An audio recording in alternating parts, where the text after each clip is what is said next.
Hey guys, it's Alex C with TFP TV, and for today's field strip, we're going to take down a pretty interesting rifle. This is a German G41 Walther. There were two versions of the G41, the Walther and the Mauser. The German government solicitation for a semi-automatic rifle was bizarre and had a lot of bizarre listings and desirable characteristics, but the Walther version simply ignored some and actually won the contract as a better gun, which is kind of humorous, but a subject for another video, I suppose.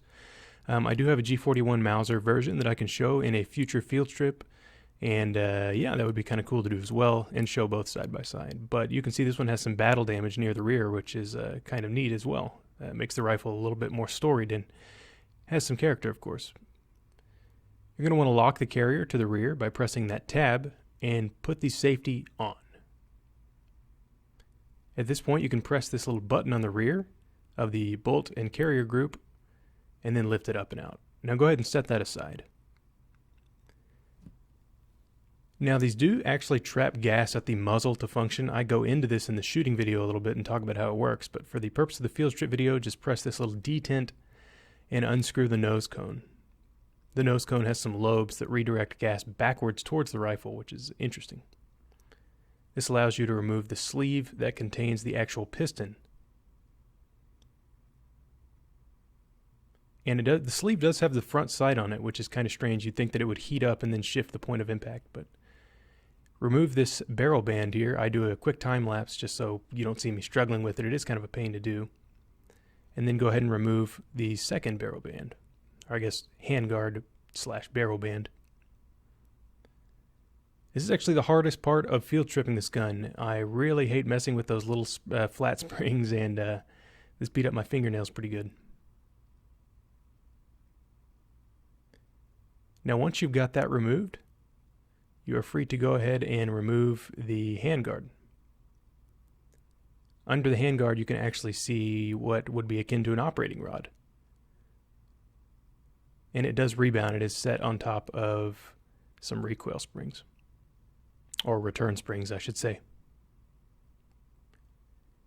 Now that we've done that, let's go ahead and disassemble the bolt group, which is identical actually to a G43. We've done a G43 field strip, and it is remarkably similar. Just press that tab and make sure that the bolt sleeve and the bolt don't go flying across the room. They are under a tremendous amount of spring tension.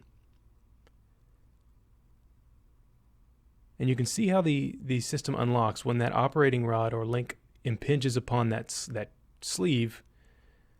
It pulls the flaps in. Now, flapper lock guns are kind of interesting. They've kind of faded out of popularity. The RPD is a flapper lock gun, so is the DP28 and a lot of the Degtyarev guns.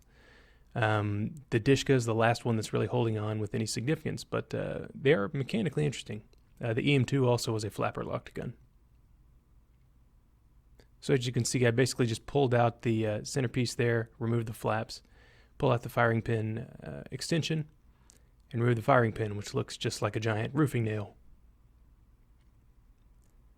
And there you go. You've got a fully field-stripped Walther G41 rifle. These are an example of when a semi-automatic rifle is not as good as a bolt-action counterpart, in my opinion.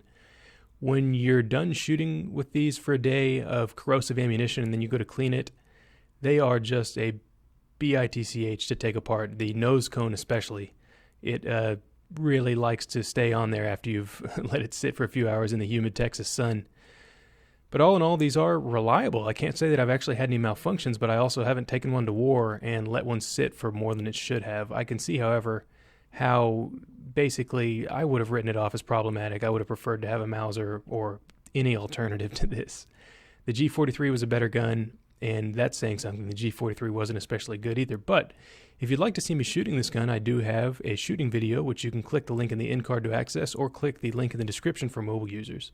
Special thanks to Ventura Munitions for making our videos possible. Special thank you to you guys for watching. Hope to see you next time.